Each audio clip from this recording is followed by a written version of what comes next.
Hey everybody, welcome back to Flag/Fan Friday! I bought a ukulele. Anyway, hope you liked the Liechtenstein episode. Now this is the part where I usually make corrections or add things that I could have added to the episode. For one, there are a few spelling errors. I misspelled Baden-Württemberg, Deutsch, and Landtag. Yeah, seriously, of all the German words, this is the one I got wrong, but I somehow got Fürsten correct. Polysynthetic languages are too much for me. Oh, speaking of which, Rindfleischetikettierungsüberwachungsaufgabenübertragungsgesetz is not a German word anymore because they changed their meat production laws. Watch the Germany episode if you don't know what I'm referring to. Also, a few things I could have mentioned but forgot to in the episode. When it comes to the Olympics, Liechtenstein is kind of known for like borrowing the athletes that didn't quite qualify in their home countries. It's kind of funny, but like everybody knows it. Oh, and also technically the whole renting the entire country thing is kind of half true, half not true. I mean, they have entertained the thought because they have gotten some offers, but to be honest, they really don't even need the money. And so far, nobody has actually ever rented out Liechtenstein. And there's probably a few other things I could have mentioned, but I don't know. If you know anything else about Liechtenstein that I didn't mention, just write in the comments. All right, off to the flag. So without further ado... Liechtenstein. I've been waiting for this episode for so long. You gotta love the little guy. So anyway, the flag. The flag consists of two horizontal bands of blue and red, charged with a gold crown in the upper hoist or left corner. The flag originally didn't even have a crown and was just blue and red. However, during the 1936 Olympics, they realized that their flag was the exact same as Haiti's. So the next year, the crown was added to mark the fact that the nation was a principality and also to make the distinction from Haiti, who likewise followed with adding their coat of arms to their flag. The crown, in addition, also symbolizes the unity of the people and their prince. The blue symbolizes the sky, and the red stands for...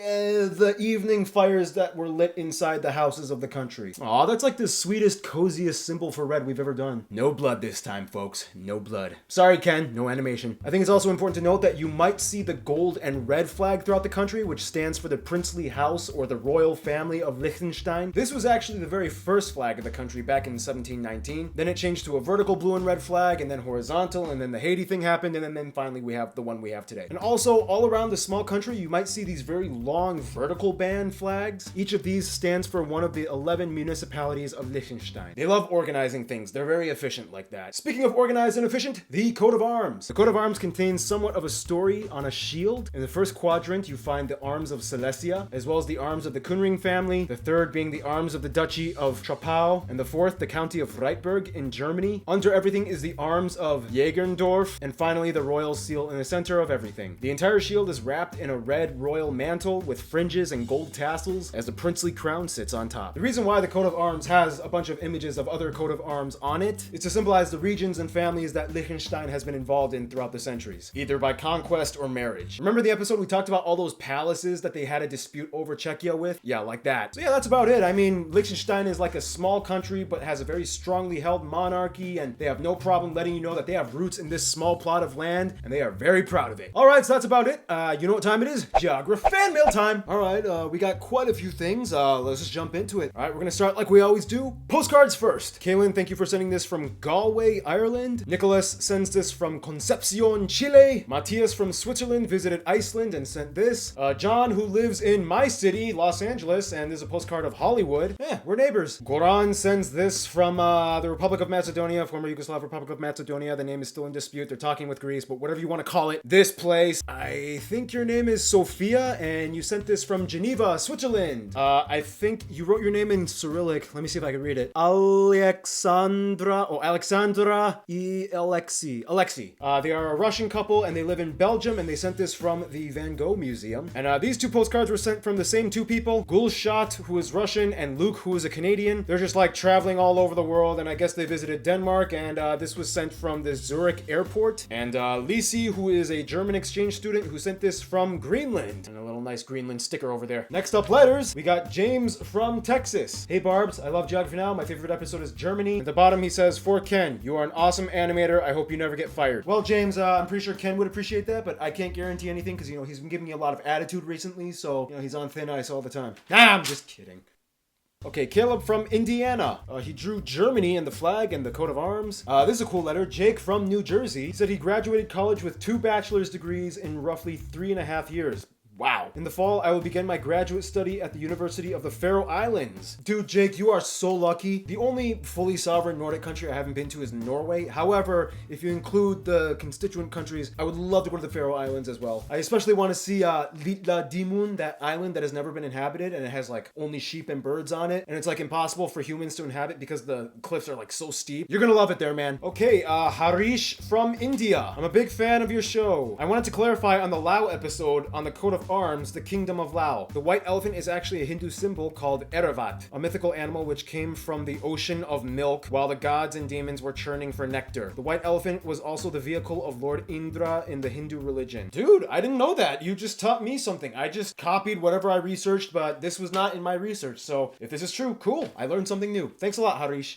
Jason, who is from New York, but he recently visited Belize and sent this Belize guide and map. You can even see right here. There's like sailfish and there's like dolphins and whale sharks. Don't tempt me. I have a travel budget and I can't go over it. It's so tempting. And we got something from Bahrain. Oh, we got something from Bahrain last time. Hey, Barbs. Yep, I'm the same guy from Bahrain from last time. Oh, so okay, you are. Okay. But this time I sent you stuff from Saudi Arabia. Inside you'll find a small bag. I've seen that your mom is drawing again, and this is a little something to put her art supplies in. A kafia hat, a Mecca keychain, Arabian mush perfume, a miswa, a natural toothbrush. Dude, that is so nice of you, man. Dude, I'm gonna give this to my mom. I will. In fact, you know what? Let's do it right now. Hey, Mom. One of my subscribers from Bahrain, they said you could have this. It's you can put your art supplies in it.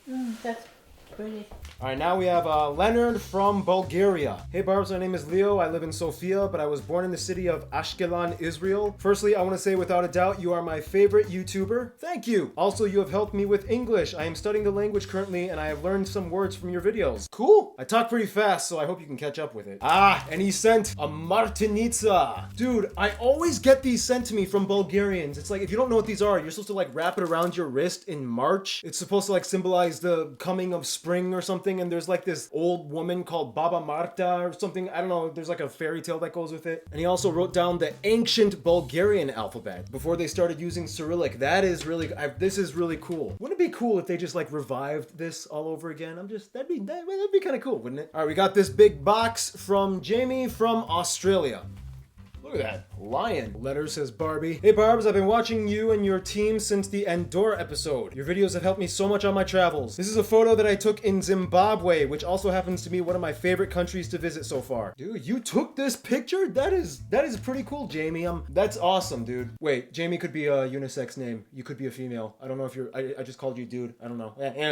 Whatever you are. And finally, brace yourselves, because we have 3 Canadians. Ben from Nova Scotia. Hey, Barbs. My name is Ben. I'm from Halifax. In this little package, I've sent you some Canadian candy and some local Nova Scotian maple syrup, of course. I was going to send you some local rum, but I really didn't want to pay an import duty, and apparently you can't send alcohol through USPS. You need to send it through courier. Really? That's okay. I can go another day without rum. Here are some fun facts about the beautiful province of Nova Scotia. Nova Scotia is home to the world's longest treasure hunt on Oak Island. I covered that in one of my videos. It has the largest amount of Gaelic speakers outside of the British Isles. It has more pubs per capita than any other city in North America. Really? Dude, you're teaching me a lot. Thanks a lot, man. All right, now we got Jonathan from Ontario. Hey, Barbs. Greetings from Minising, Ontario, Canada. I am a Canadian and Anishinaabe Ojibwe. Oh, you're Ojibwe! And he sends a bunch of Ojibwe words. Shirt that says First Nation Ojibwe Territory. I've said it so many times, if you come to the USA or Canada, really try to meet the Native Americans. They are so cool. They just have the best stories. Meet a Native American, okay? Cool. And finally, Chris, who lives in South Carolina, but he is Canadian. Salut, Barbie. You wrote in French, okay. Mon nom est Chris et je suis un très grand amateur de votre émission. Je ne sais pas avec quel épisode que j'ai commencé à regarder ton programme. Je suis un Canadien d'origine grecque qui habite près de Greenville in South Carolina. Mon fils aime tout programme aussi. Il te trouve très drôle. P.S. The whole Greek-Armenian thing is hilarious but true. When I was in high school in Montreal, the teacher on the first day of school would read off the names of the kids of the class. Whenever she read off an Armenian name, all the Greek kids would lock eyes with the Armenian kids and give a head nod, letting them know that they were their new best friend. Man, you Greeks and Armenians, you just love each other so much, don't don't you? Ooh, we sent a little Greek shot glass. And of course, I think I know what this is. The Canadian flag. Dude, it still has like ropes on this side. Did you like steal this from a flagpole? All right, guys, so that is it for now. But before we end, you know the deal. It's time for a return address contest. I put your return addresses in this bag and I pick one out, and whoever wins, I send a little gift to. So I'm just gonna pick one out. I'm not gonna look. Who do we got? Hanley from the Dominican Republic. You just won. All right, guys. Well, this was really cool. I really appreciate you guys sending all these things from your hometowns, putting your places on display. Thank you for watching. Subscribe if you'd like. You've just been flagged. And yeah, stay cool. Stay tuned.